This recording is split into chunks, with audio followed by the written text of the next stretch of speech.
Peng Shuai, souriante aux couleurs de la Chine, en conversation avec l'ancien basketteur vedette Yao Ming.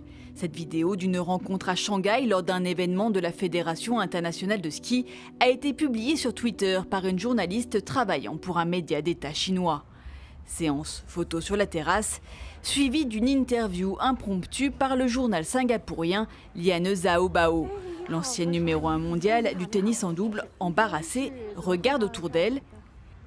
Vous filmez là? Mais répond aux questions. C'est sa première prise de parole publique depuis le début de l'affaire.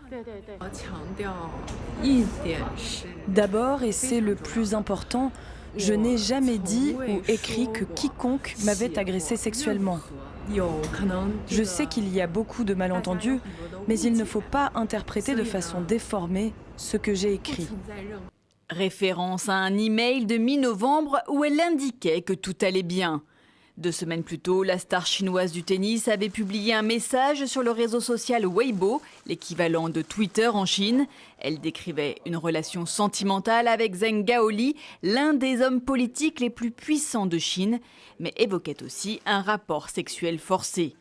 Le message avait très vite disparu, sans doute effacé par la censure, et Peng Shuai n'avait plus donné signe de vie.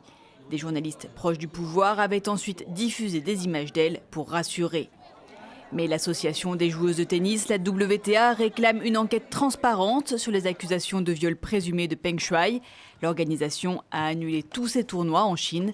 Et même si Peng Shuai se veut rassurante, la WTA se dit toujours inquiète pour son bien-être et sa capacité à s'exprimer librement.